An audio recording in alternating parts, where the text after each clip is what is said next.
Assalamualaikum warahmatullahi wabarakatuh. Teman-teman, mungkin ada sebagian dari teman-teman pernah ngerasain jatuh dari motor ya, kecelakaan lah ya, entah nggak harus jatuh dari motor ya, pokoknya kecelakaan yang menyebabkan luka, baik itu luka serius ataupun luka nggak terlalu parah ya. Cuman pernah nggak teman-teman itu apa ya, memperhatikan, saya coba mengilustrasikan kejadian apa yang menimpa saya deh ya.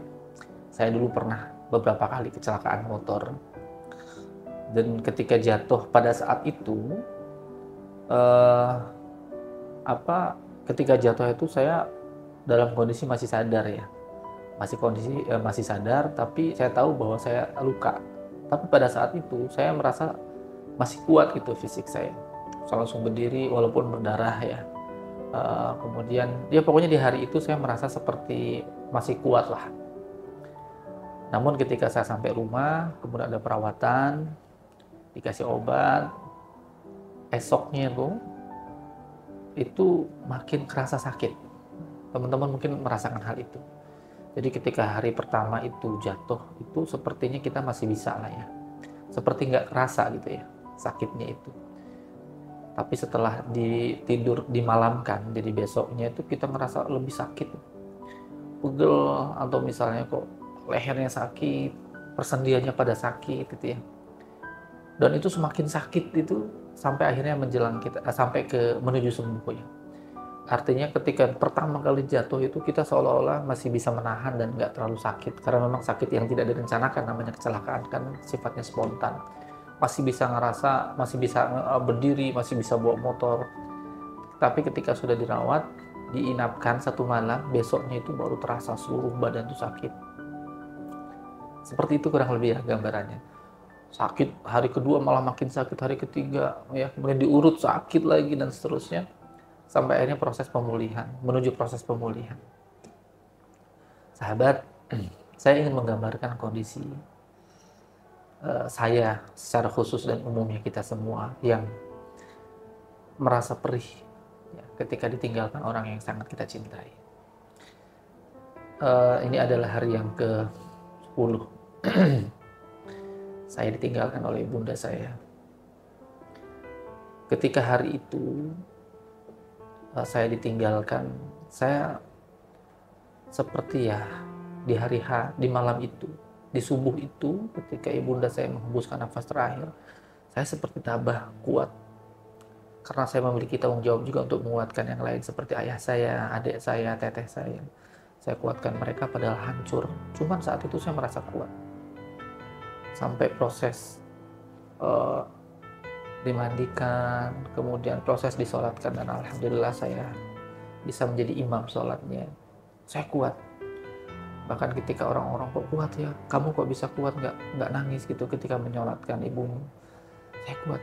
Sampai memakamkan, sampai saya mengangkat jasad ibunda saya ke liang lahat. Saya kuat. Tapi ketika esoknya, hati saya, ya mungkin ini gambaran apa ya, secara umum ya, malah sakit sekali, rindu, perih rasanya gitu ya, ditinggalkan orang yang dicintai, yang mencintai dan dicintai. Hari kedua pun demikian, terus perih rasanya setiap malam, khususnya ketika menjelang tidur tuh ya Allah, seluruh bayangan atau kenangan saya bersama ibunda itu terbuka semua. Bagaimana ibunda saya mengurus saya, kemudian memberikan banyak hal untuk saya, membela saya ketika barangkali saya harus butuh pembelaan, dan menangis tatkala saya terluka. Masya Allah, menuju pulih itu tidak mudah. Hari pertama saya tegar, hari kedua saya mulai lemah, 3 makin lemah, 4 puncaknya, kemudian kelima saya mencoba untuk tegar, 6, 7, 8 sampai hari ini. Saya yakin bahwa ratapan itu bukan yang diinginkan oleh ibunda saya almarhumah.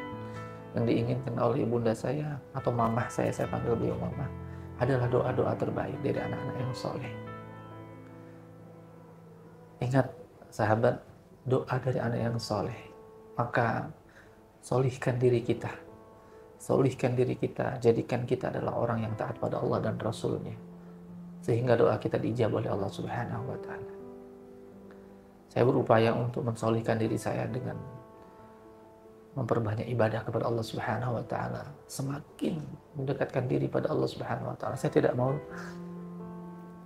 sedih yang terlalu berlarut karena khawatir di situ masuk bisikan setan, iblis, membuat kita putus asa dan lain sebagainya. Saya tidak mau seperti itu. Maka saya tidak mau larut dalam kesedihan dan ratapan yang mendalam. Yang saya lakukan setiap hari tentu adalah mendoakan ibu saya, mendoakan mama saya. Mudah-mudahan Allah Ta'ala menerangi alam kuburnya, dijadikan alam kuburnya sebagai taman surga, dan Allah jauhkan dari siksa kubur. Dan mudah-mudahan Allah Ta'ala kumpulkan saya dan keluarga, terkhusus dengan ibu saya, dengan di surganya. Dan tugas saya adalah melanjutkan amalan-amalan soleh beliau. Beliau orang rajin tahajud, maka saya harus lanjutkan. Beliau rajin duha setiap hari, maka saya akan lanjutkan. Dan beliau sangat mencintai suaminya, itu ayah saya, papa saya.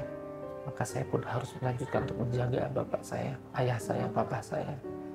Karena tentu semakin usia, semakin senja, semakin lemah. Maka saya sebagai anak laki-laki satu-satunya yang memiliki tanggung jawab untuk mengurus ayah saya. Begitu sahabat, mungkin dalam waktu beberapa saat ke depan saya akan sering bercerita masalah ini. Karena bisa jadi berceritanya saya ini mampu menguatkan, sekaligus menjadikan saya sebagai pribadi yang tangguh ya. Sungguh perkara yang paling sangat saya takutkan dari kecil, bahkan dari kecil, itu adalah kehilangan ibu dan ayah. Itu yang saya takutkan. Saya khawatir, takut ditinggalkan ibu. Bahkan dulu ketika saya mau kemah sekalipun, saya mau ibu saya ikut. Kemana-mana saya ditemani ibu saya. Saking dekatnya saya sama beliau. Dan sekarang Allah Ta'ala memisahkan kami di dunia ini. Dan kami berharap mudah-mudahan kami kelak dipertemukan di surganya Allah Subhanahu wa Ta'ala. Allahumma gfir laha warhamha wa'afiha wa'fu anha. Rabbi gfirli wa li walidayya warhamhuma kama rabbayani shaghira. Assalamualaikum warahmatullahi wabarakatuh.